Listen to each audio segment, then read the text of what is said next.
cheerful Jesus. Oh, one cheerful Jesus. Famishe wugwani mu. Namabeye wugwano. Mubi namaye gwampa mawo. Namabe ye wugwano. Mubi namaye gwampa mawo. Oh, one cheerful Jesus. Oh, one cheerful Jesus. Famishe wumwani mu. Na mabeye wugwano. Nubi na maye. Gwampa mawo. Na mabeye wugwano. Mubi na maye. Gwampa mawo. Oh, one cheerful Jesus. Oh, one cheerful Jesus. For me, share wungwanumu. Na mabeye wugwanu. Mubi na maye gwampa mawo. Na mabeye wungwanu. Mubi na maye gwampa mawo. Friends, my prayer is that Jesus should make me one of his sheep and help me to be a good sheep, a good follower, a good leader among his people. And I hope that should be your prayer too. That you will be a good sheep of Jesus. And if you acquire a leadership among his people, you will be a good one. Today we celebrate the queenship of Mary. We recall to mind the day that Mary was crowned as Queen of heaven and earth. The day that she received the crown of glory in the kingdom of heaven. As a human like you, as a chosen instrument of God to bring salvation to mankind. And the gospel reading centers on the leaders who occupied prominent position in our society, who enact laws for us to follow, but who in many cases will not do exactly what the laws tells all of us to live a life. And Jesus is advising us that once the teaching that they offer are good teachings and they will help us, we have to observe such teachings and live our life according to the teachings, even though these same leaders are not living by example. But that is not a guarantee for us to fool about as leaders. That we keep telling people, do what I tell you, but do not do what I do. No, we have to lead in most cases by example. In most cases, we have to lead our people by example. We have to lead them.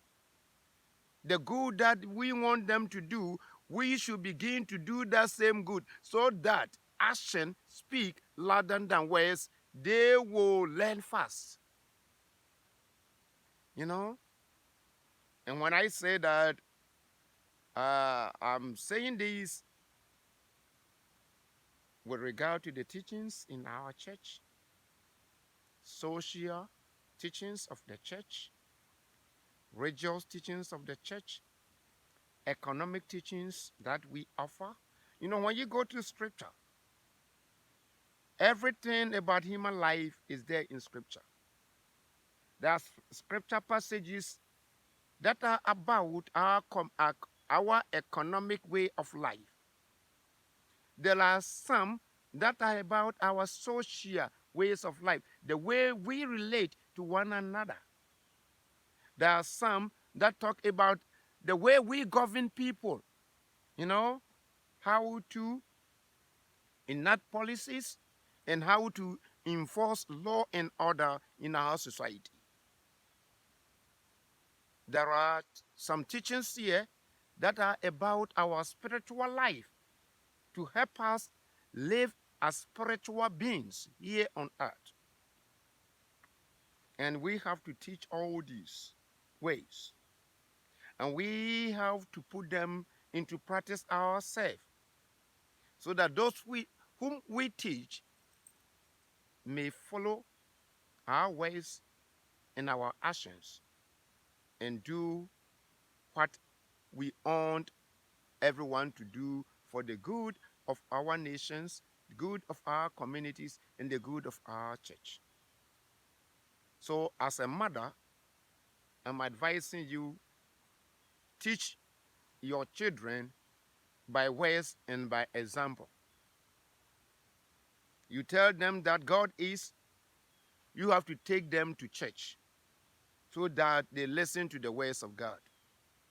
You don't tell them to live in fear of God and without showing them God yourself in your life. As an employer, you have to give example to your employees. If you tell them we should come to work at 8 o'clock, be there at 8 o'clock yourself. Do not let them be there 8 o'clock and you will be there 9 o'clock. You know, the same excuse that you will give to them, oh, I did, that's why I'm late. They will use the same excuse when they are not on time. And then you begin to complain. As a priest, what you tell the people, if you encourage the people to pray the rosary, the people must see you praying the rosary with them, okay? If you are telling the people to visit church at least 15 minutes a day, you must be ready to visit church.